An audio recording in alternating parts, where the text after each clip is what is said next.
Boa noite, meus irmãos. Com muita alegria, nós estamos começando mais um culto nesta noite aqui, ainda online, você na sua casa, eu na minha casa aqui, mas nós queremos de todo o coração estarmos juntos, cultuando, adorando ao nosso Deus.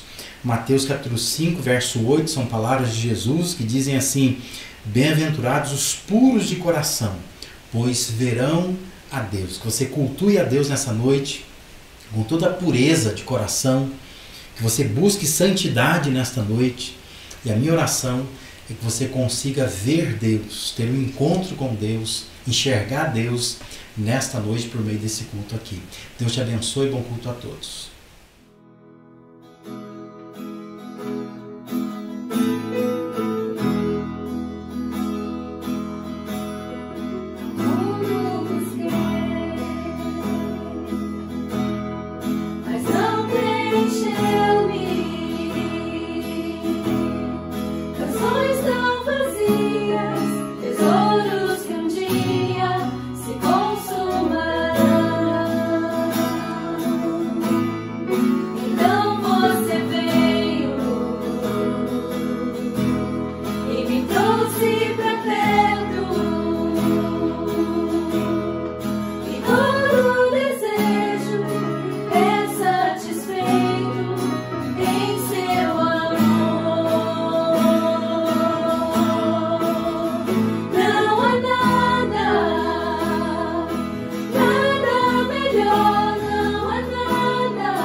Traz a vida ao sepulcro.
Boa noite, igreja. Graça e paz a todos. Espero que todos estejam bem.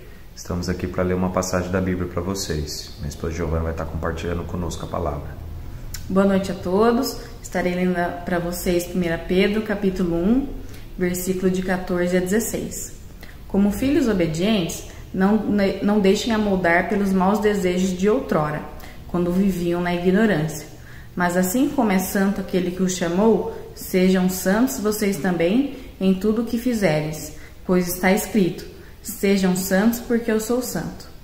Amém? Uma boa noite, boa semana e um bom culto a todos. Até mais.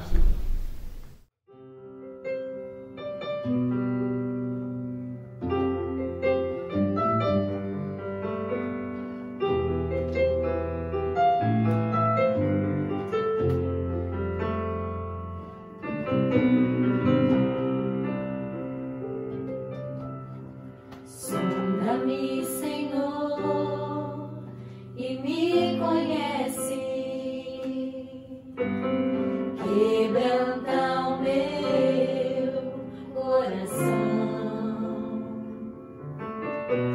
Transforma-me conforme a tua palavra. E enche-me até que em mim se ache só a ti. Então,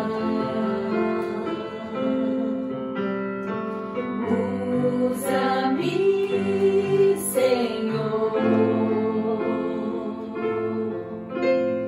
Usa-me como um farol que brilha à noite, como ponte sobre as águas, como abrigo no deserto, como flecha que acerta o alvo. Quero ser usado da maneira que te agrade, em qualquer hora e em qualquer lugar. Eis aqui a minha vida, usa-me, Senhor, usa-me. Sonda-me, Senhor, e me conhece. Quebranta o meu coração. Transforma-me conforme a tua palavra. E enche-me até que em mim se ache só a ti. Então,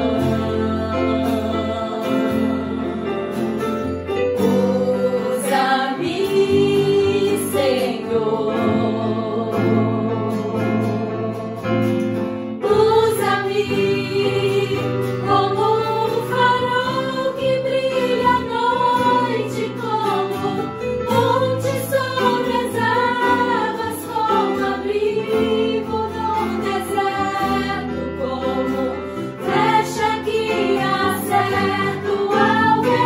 Quero ser usado da maneira que te agrade, em qualquer hora e em qualquer lugar.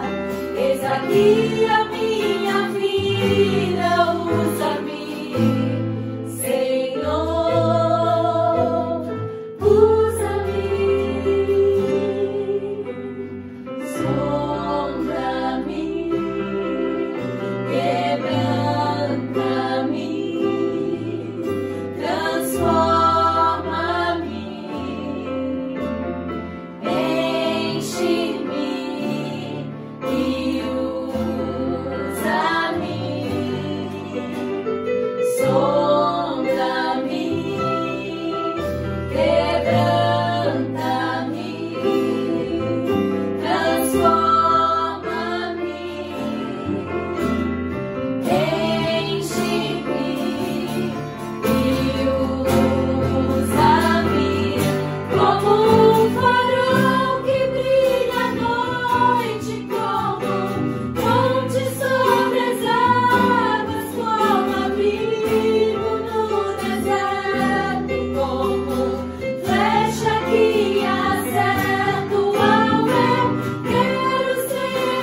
noite, todo mundo, tudo bem?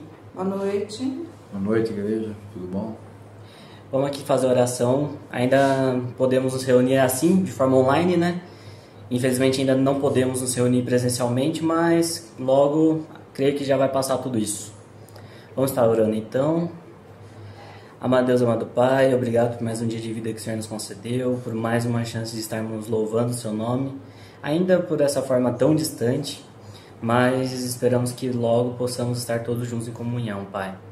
Venho lhe pedir pela família de cada membro dessa igreja, por todas as famílias aí que acabaram enlutadas por perder um ente querido, né, por causa dessa doença. Venho pedir que o Senhor conforte os corações de cada um, que o Senhor esteja conosco, com cada um de nós, nos dando sabedoria para termos mais um dia diante de Ti, diante de Tua Palavra. Que o Senhor nos dê sabedoria e força, Pai. Muito obrigado mais uma vez por esse culto. Esteja conosco durante o restante desse momento que teremos aqui louvando o Seu nome. E que esteja conosco durante mais essa semana que se inicie. Muito obrigado por tudo, Pai. Em nome de Jesus. Amém. Amém. Tchau, igreja. Um bom culto aí para vocês.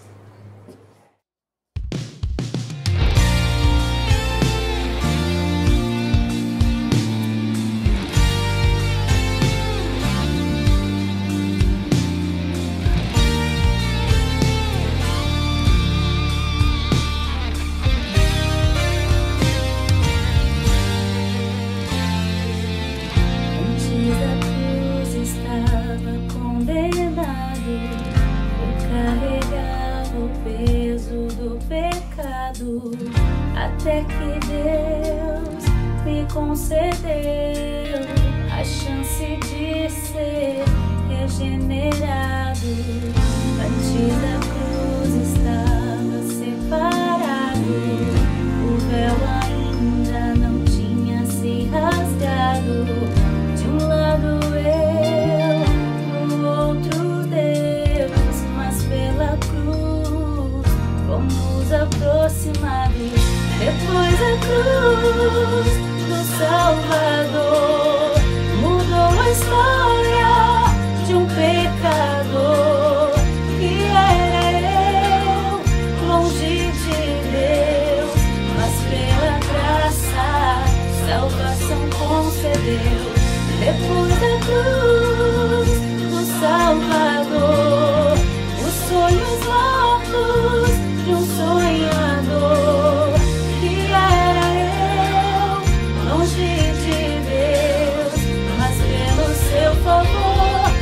Sonho se viveu.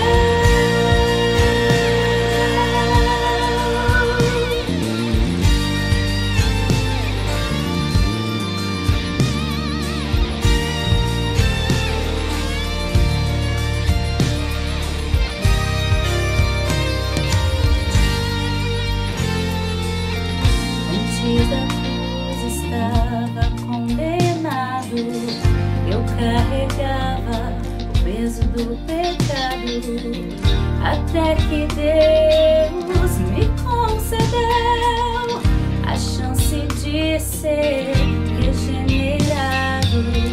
Antes da cruz estava separado, o véu ainda não tinha se rasgado. De um lado eu, do outro Deus, mas pela cruz fomos aproximados. Depois da cruz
longe de Deus, mas pela graça, salvação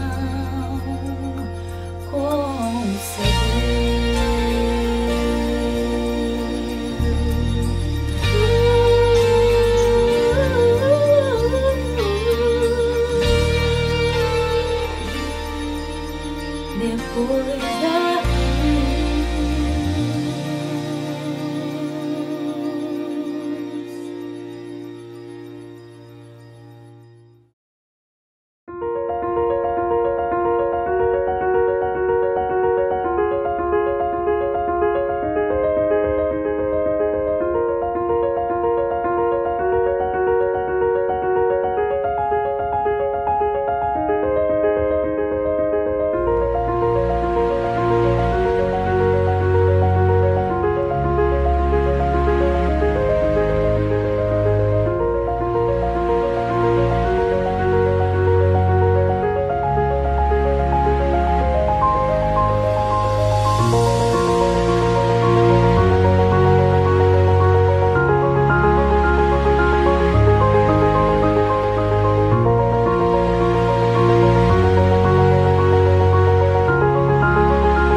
Nós estamos hoje diante de um texto bastante desafiador, que é o texto de Efésios 4, 17 a 32. Quero convidar você a abrir a sua Bíblia.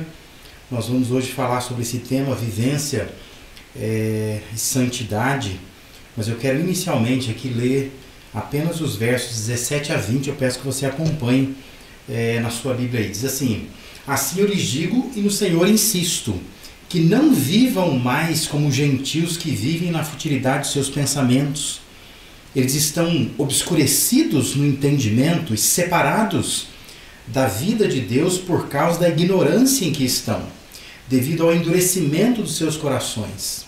Tendo perdido toda a sensibilidade, eles se entregaram à depravação, cometendo com avidez toda espécie de impureza.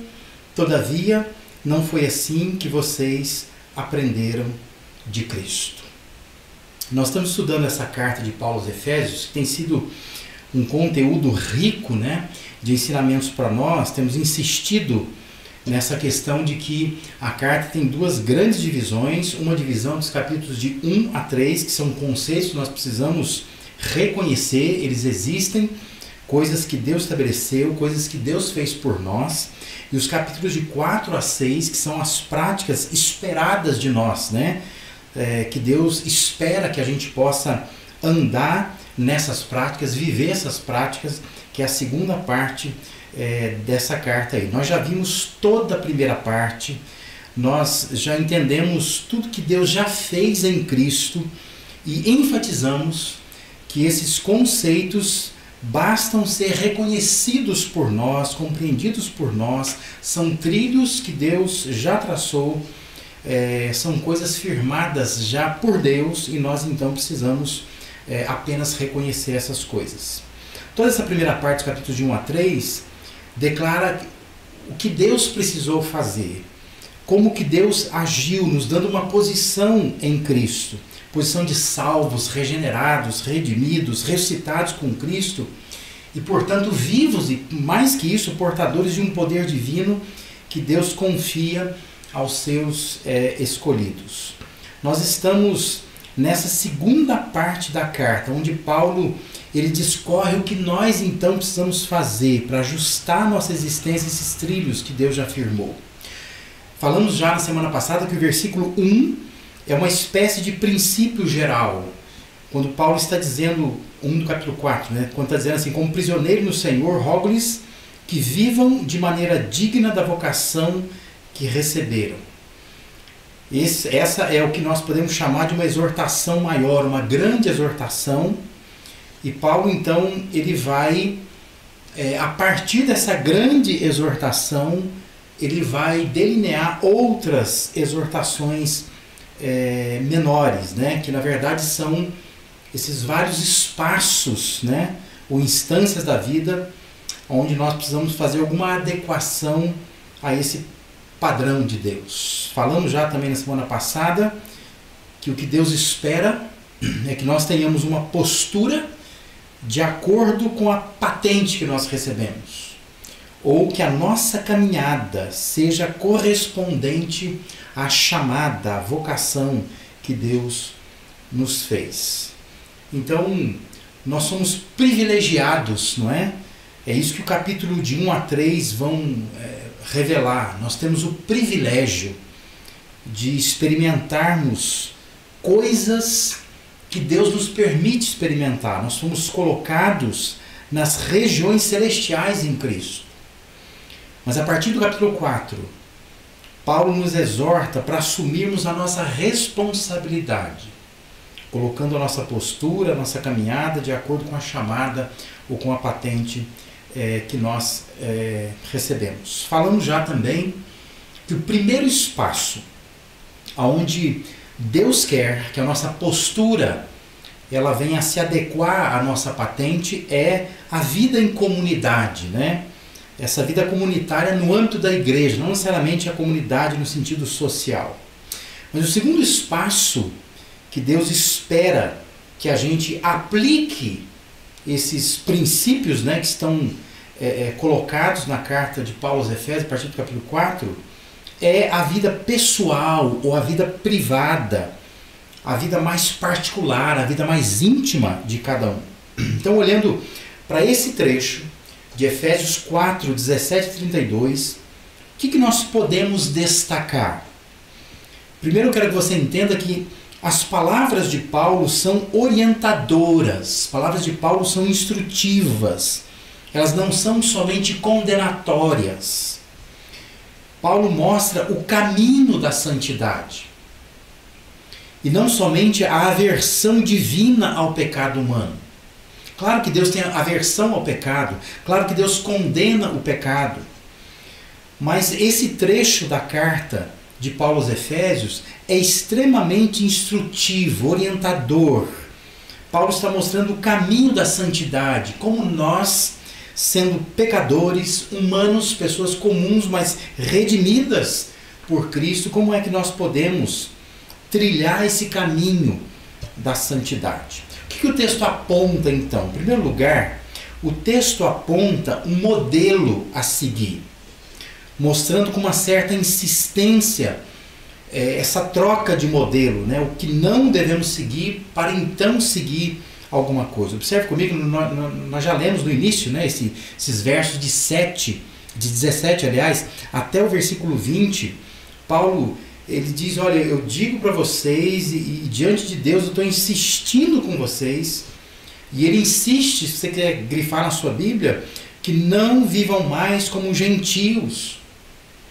E Paulo então vai dizendo várias coisas até o versículo 20, e a razão que ele vai dar para não seguir mais, para não viver mais como viviam os gentios, ele diz assim, porque não foi assim que vocês aprenderam de Cristo. As igrejas que foram surgindo no tempo em que Paulo vivia, era uma mescla de judeus e gentios, sendo que em vários lugares, pelo Império Romano afora, havia igrejas em que a maioria da membresia da igreja era composta por gentios e não por judeus.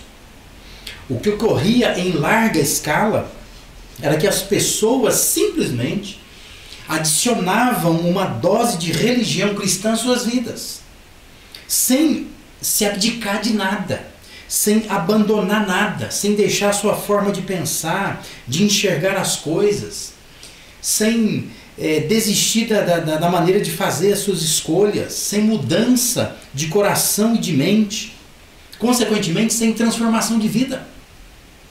Elas simplesmente adicionavam à vida que já vinham vivendo a religião. Por isso Paulo escreve, eu lhes digo e diante de Deus insisto, não vivam mais como gentios vivem. E assim, Paulo elenca algumas coisas da forma de viver dos gentios. Ele fala de pensamentos fúteis, a mente não guiada por Deus. Ele fala de entendimento obscurecido, essa dificuldade de entender o caminho de Deus. Ele fala de endurecimento do coração, causando essa separação de Deus, né? Porque é um coração duro que Deus não consegue penetrar, não consegue entrar. Ele fala de consciência cauterizada, essa insensibilidade ao pecado, são as práticas sem qualquer tipo de análise do que se está fazendo. Então Paulo afirma, não foi assim que aprenderam de Cristo. Ou seja, o modelo que estavam seguindo não era o modelo de Cristo. O modelo que estavam seguindo eram os seus próprios pensamentos. Era a maneira como eles já vinham vivendo.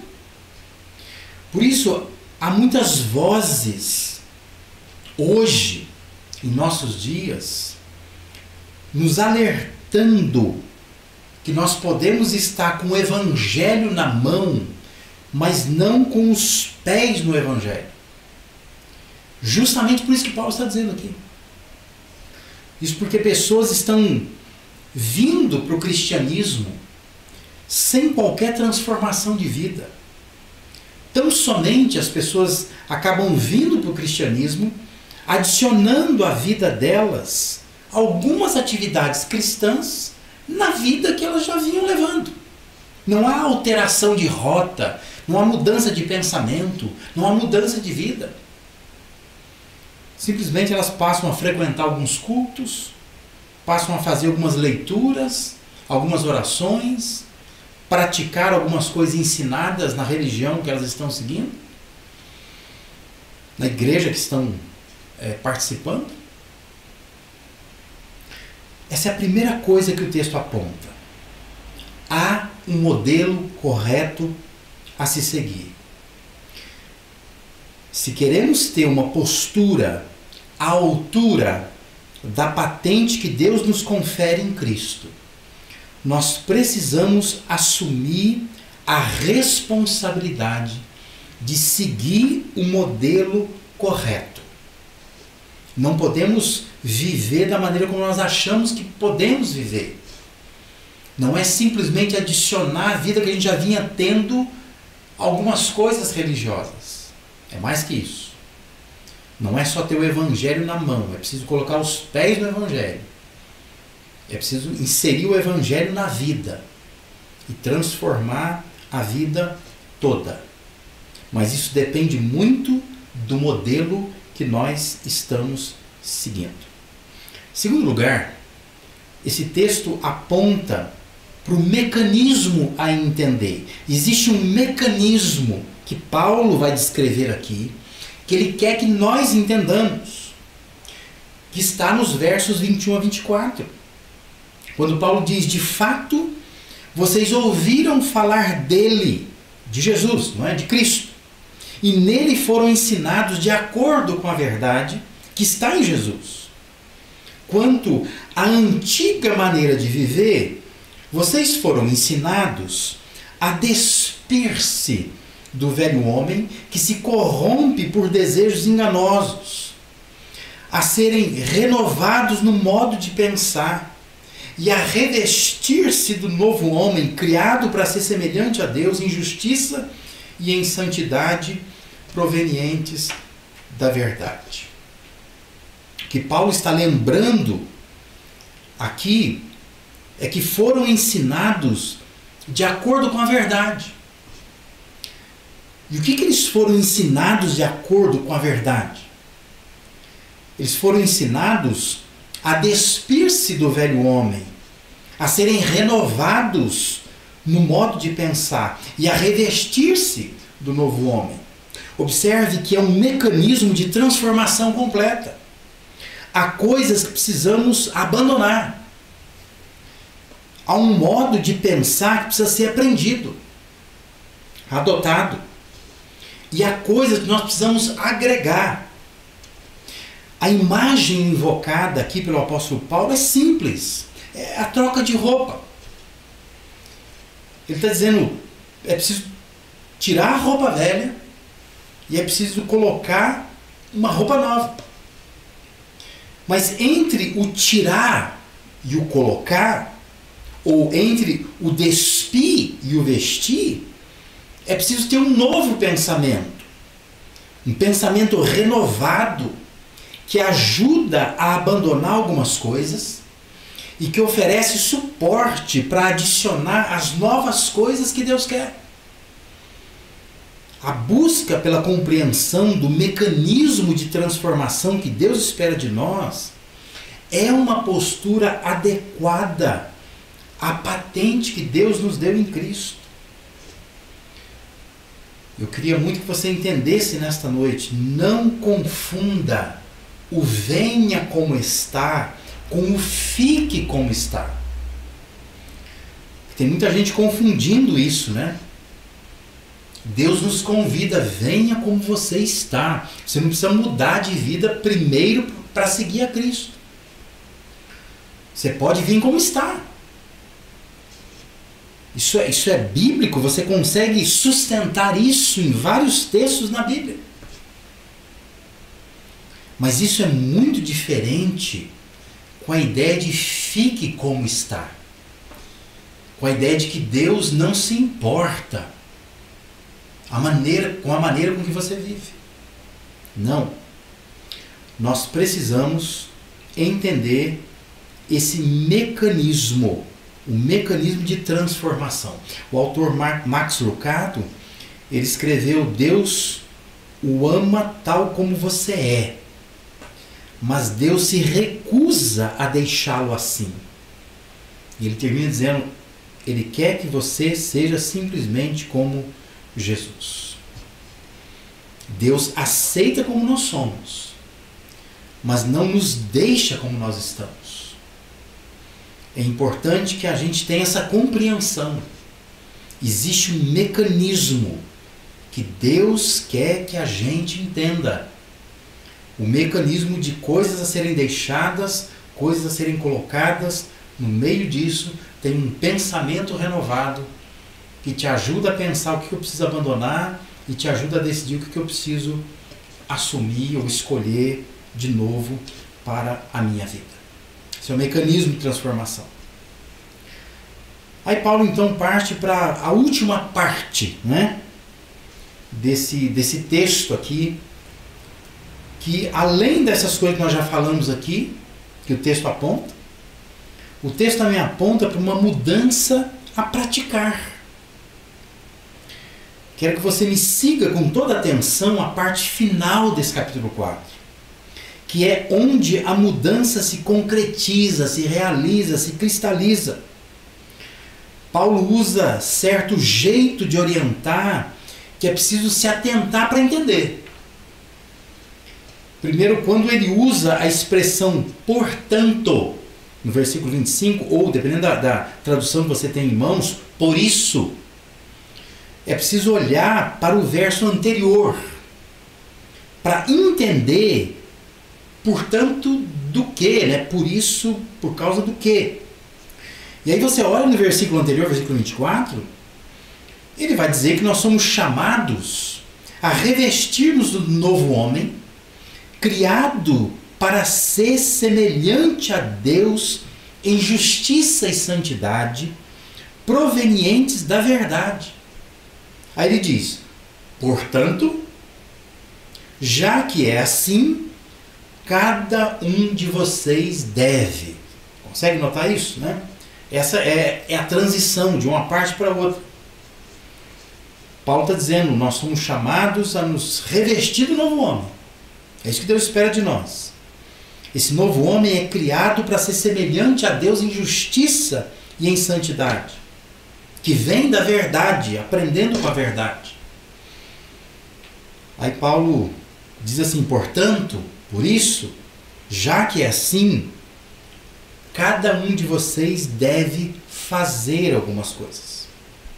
Então entenda esse jeito de orientar de Paulo para que você se atente para poder entender então o texto como um todo. Aí Paulo fez então e faz aqui no texto 4 combinações de práticas que seguem um estilo assim: não faça isso no lugar, por causa disso. Você vai notar, eu vou insistir nisso para que você perceba como que ele trabalha essas combinações, né? Ele faz 4 combinações, mas ele sempre coloca dessa forma: ó, não faça isso no lugar, e você deve fazer isso no lugar daquilo por causa disso. É bem explicadinho, né? Vamos então a essas combinações. Versículo 25, olha lá, diz assim: portanto, cada um de vocês deve abandonar a mentira e falar a verdade ao seu próximo, pois todos somos membros de um mesmo corpo. Então, observe, o que é para fazer? Ou o que é para não fazer, né? Paulo diz, não faça isso. É para não mentir. O que é para fazer no lugar de mentir? É para falar a verdade. E por qual motivo? Ele diz, porque somos membros de um mesmo corpo.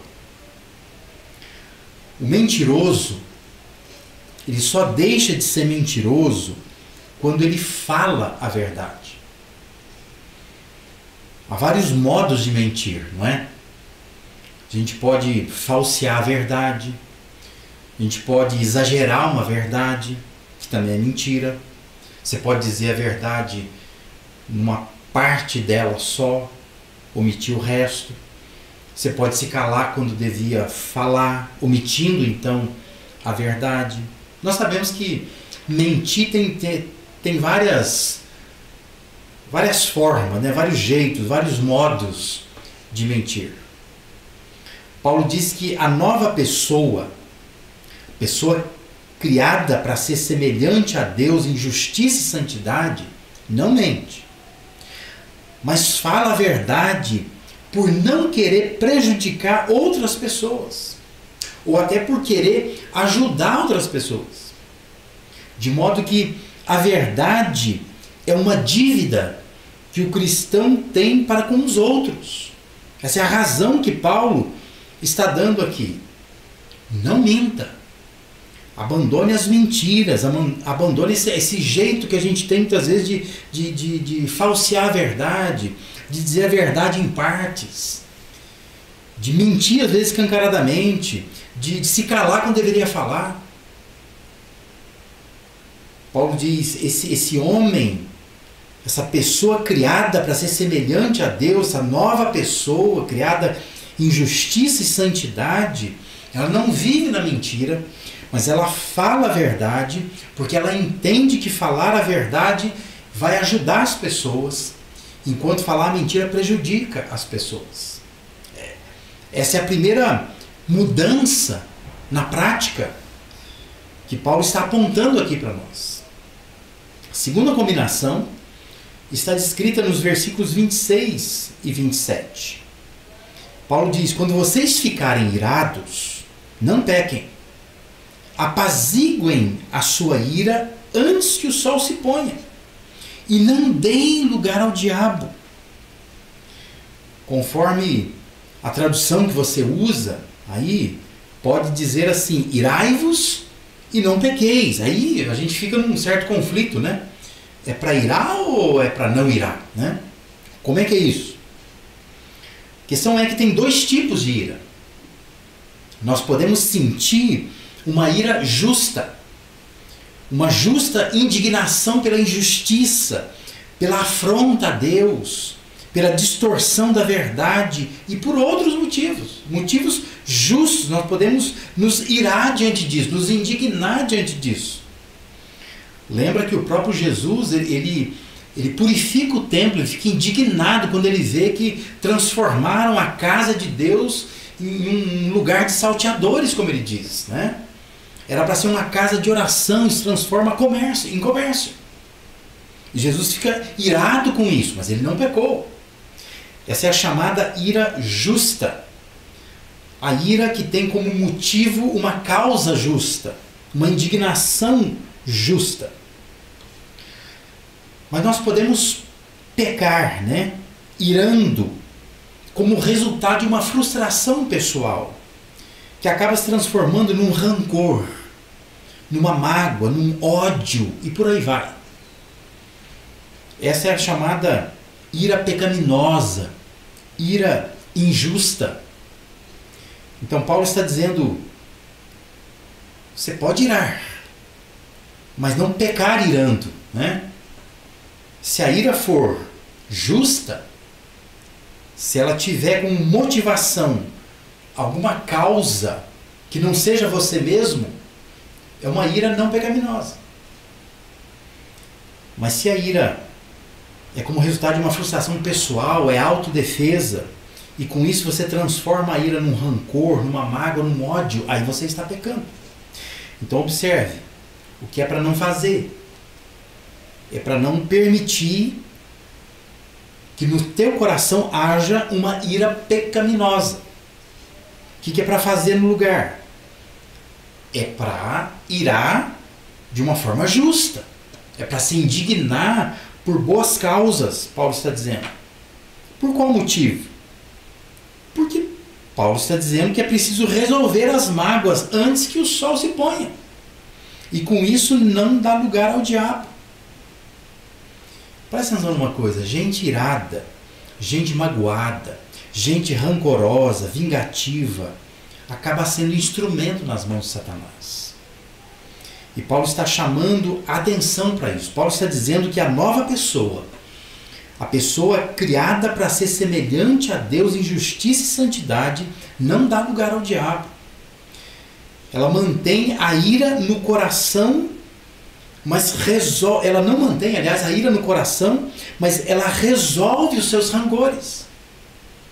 Ela resolve as suas mágoas antes que cada dia acabe, não acumulando esses sentimentos ruins no coração. O verso 28 aponta para a terceira combinação. Paulo diz, o que furtava, não furte mais, antes trabalhe, fazendo algo de útil com as mãos para que tenha o que repartir com quem estiver em necessidade. Então, observe, o que é para não fazer, é para não furtar, ou para não roubar, é para não se apropriar do que não te pertence. O que é para fazer no lugar disso? É para trabalhar, Paulo diz. Por qual motivo?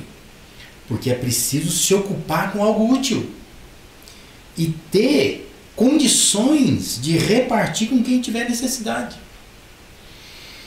Interessante, né? Paulo motiva os cristãos a trabalharem não para se enriquecerem, embora entenda, não é pecado ser rico, não é essa a questão.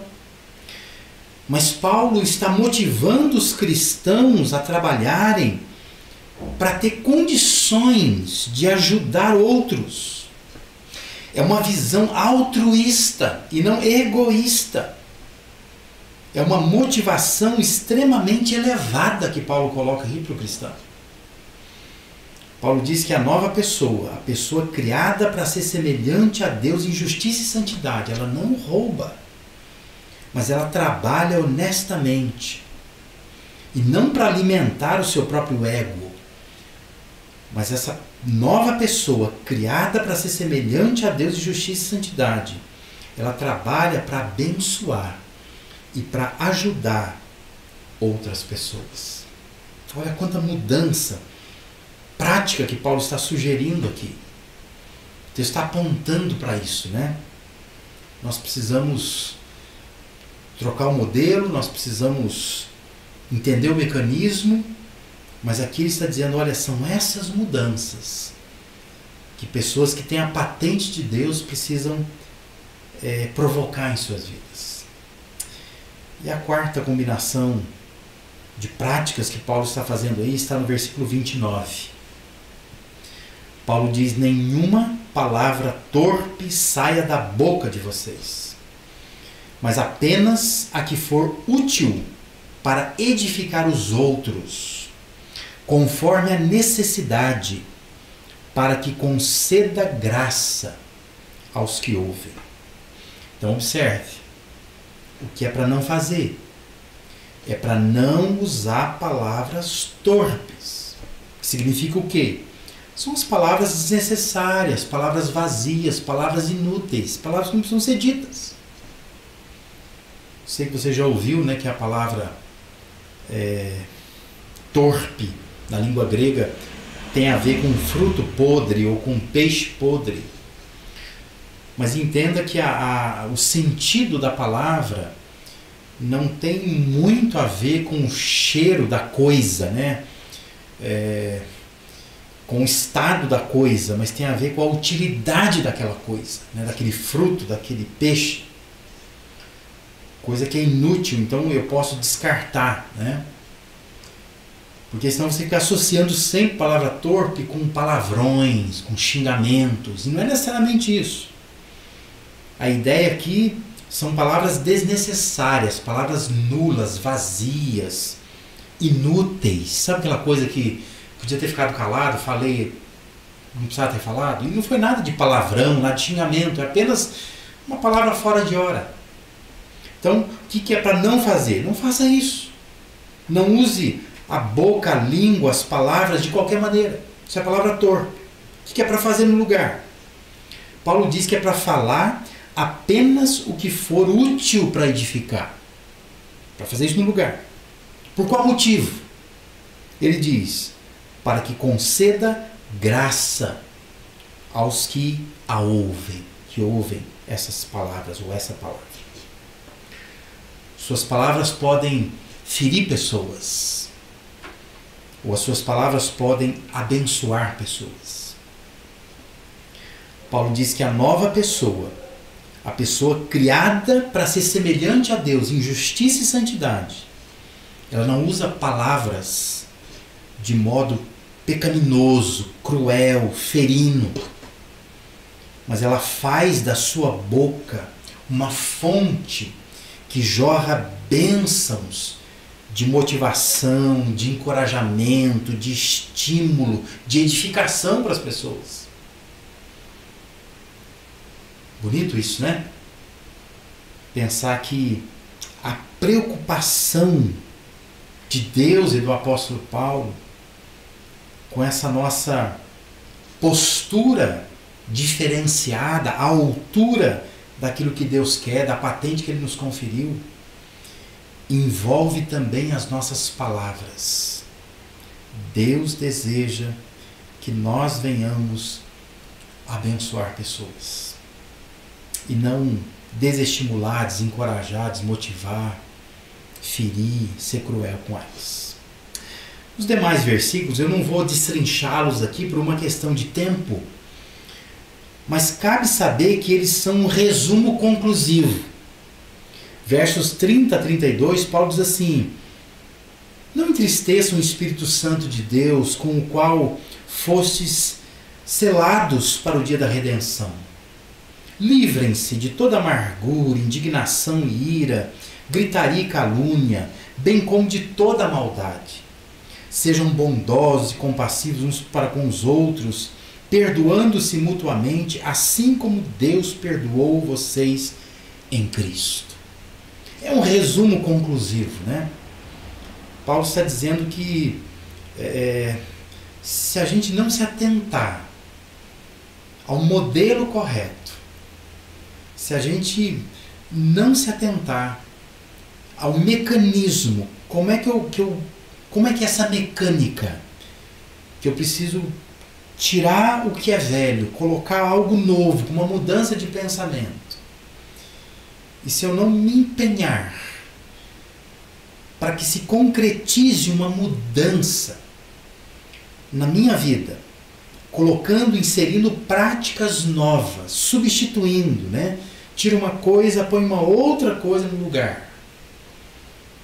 Para que eu seja a semelhança de Deus em justiça e santidade. Quando eu não faço nada disso, nós vamos entristecer o Espírito Santo de Deus. E Paulo diz, não entristeça o Espírito Santo de Deus. Vocês foram selados para o dia da redenção.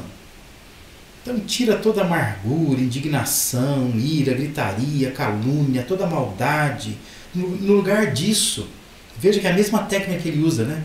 Sejam bondosos, compassivos uns para com os outros, se perdoem mutuamente, assim como Deus perdoou vocês em Cristo. É uma forma de concluir essa parte tão significativa que é a segunda parte do capítulo 4 de Efésios. Queria encerrar fazendo aquelas aplicações. Nós precisamos seguir o modelo de Jesus. Siga o modelo de Jesus. Ele era verdadeiro. Jesus era honesto. Jesus se indignava de forma justa e usava a sua boca para abençoar as pessoas. Siga o modelo dele. É assim que nós aprendemos com Cristo, de Cristo, através de Cristo. Segundo, entenda esse mecanismo de trocar as vestimentas. Há coisas que você precisa abandonar, enquanto há coisas que você precisa praticar. Essa é a dinâmica que Deus espera, é a mecânica que Deus espera que funcione na nossa vida. O caminho da santidade é esse caminho, quando você se ocupa em pensar assim, o que eu preciso abandonar? O que eu preciso adquirir, adicionar à minha experiência, à minha vivência? E por último, pratique a mudança. Fale a verdade, trabalhe de forma altruísta, resolva as mágoas, pare de ser um instrumento do diabo na vida de outras pessoas. Fale somente aquilo que edifica. Seja bênção para as pessoas. Se nós fizermos isso, nós estamos entendendo que nós somos pessoas criadas por Deus para sermos semelhantes a Deus em justiça e santidade. Você vai seguir o modelo correto. Você vai entender o mecanismo. Como é que isso deve funcionar? E você vai praticar essa mudança, observando essas 4 áreas. Pare de mentir, fale a verdade, pare de roubar. De alguma maneira você acaba roubando, sendo desonesto. Então ele está dizendo, trabalhe, pare de guardar mágoas, de irar sem motivo, resolva essas mágoas, pare de ser instrumento do diabo, pare de dar lugar ao diabo. E 4, ele diz, fale somente aquilo que edifica. Vamos orar? Pai, que riqueza está diante de nós. Que texto belíssimo. Quanta exortação há aqui. Quanto ensinamento, quanta aplicação nós podemos fazer. Obrigado, Deus, pela Tua palavra. Sempre viva e eficaz. Suplicamos, ó Deus, nos ajuda a colocar essas mudanças em prática. Que isso nos incomode, nos persiga na semana. Para que possamos viver para a Tua glória e ter, ó Deus, uma vida que seja condizente com a vocação, com a chamada, com a patente que o Senhor nos tem conferido. Obrigado, Deus, por esse tempo. Oramos em nome de Jesus. Amém e amém, Senhor.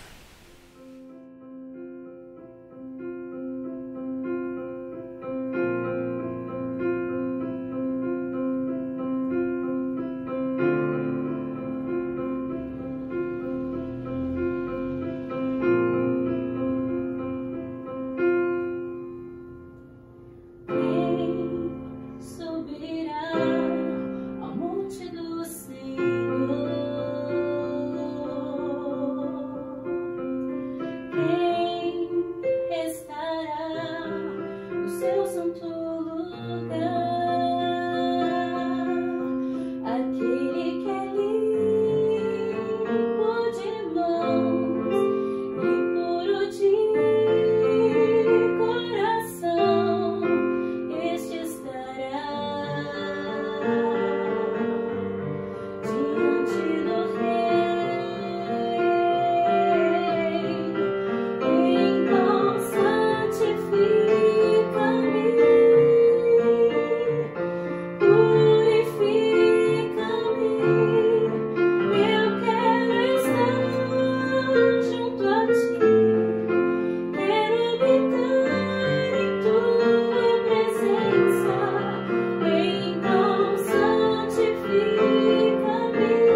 nós estamos chegando ao final de mais um culto.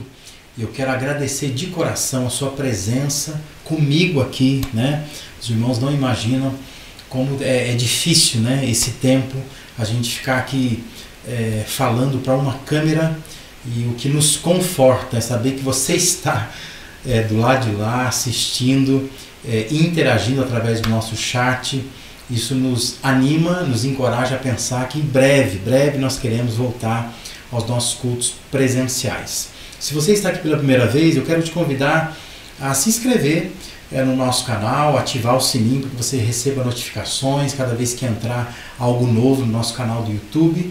Se você quiser também fazer parte do grupo no WhatsApp da Life, para receber informações, links, para poder entrar em algumas programações online que nós temos, você manda um joinha para esse número do WhatsApp que está aparecendo aí, e nós vamos se inserir lá. É um grupo só de informação, não é de interação, você não recebe mensagem de outras pessoas, apenas da Life mesmo, que acaba entrando ali informações sobre as nossas programações e tudo mais, tá bom?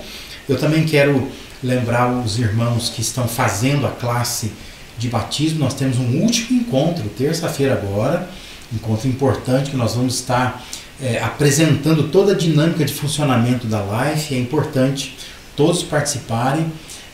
Tem sido bênção, né, todos os estudos, mas nesta terça-feira nós vamos encerrar com esse esclarecimento, né, e esse encaminhamento de como a Life se conduz, para que todos possam ficar cientes dessa dinâmica, tá bom?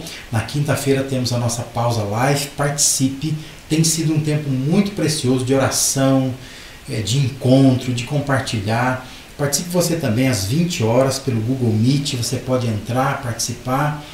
São 45 minutos de encontro que nós temos na quinta-feira a partir das 20 horas.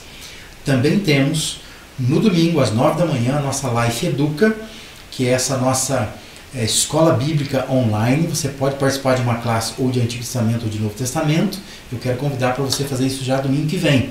Se você ainda não participou, participe, né? Pegue o link, entra lá no horário, você vai ver que você pode usufruir de uma boa aula, né? E discutir, participar dessa aula online também, tá bom? Quero agradecer de coração você que contribui com a Life e te convidar a contribuir também nesse momento. Enquanto nós cantamos uma música, aparece aí para você o número da nossa conta, dados, né? Se você quiser fazer um Pix também, aqui também embaixo no vídeo, se você está no celular, no computador, você pode ver a descrição do vídeo, tem esses dados de conta também, tá bom? Deus abençoe você, que você tenha uma excelente semana. Estamos sempre orando pelos irmãos, os irmãos orem por nós também. Você tenha uma semana abençoada e que durante essa semana você possa praticar aquilo que você ouviu nessa noite aqui. Deus te abençoe.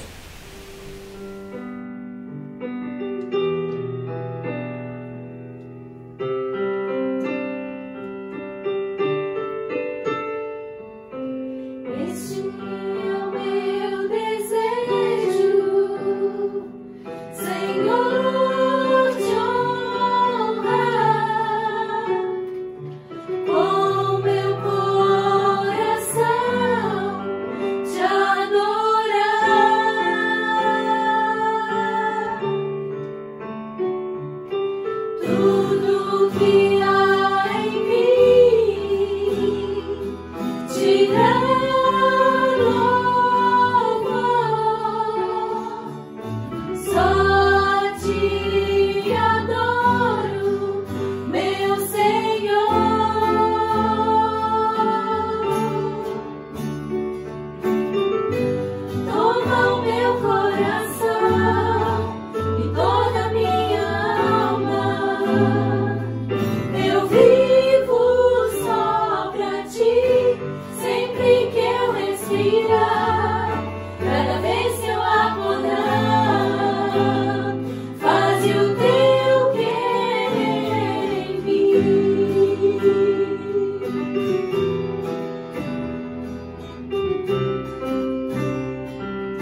te louvo,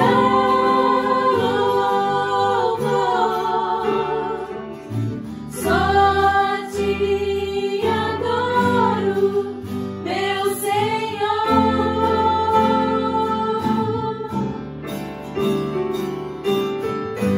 Toma o meu coração e toda a minha alma, eu vivo só pra ti, sempre que eu respirar, cada vez que eu acordar, faze o teu querer em mim. Toma o meu coração e toda a minha alma, eu vivo só pra ti, sempre que eu respirar, cada vez que eu acordar, faze o teu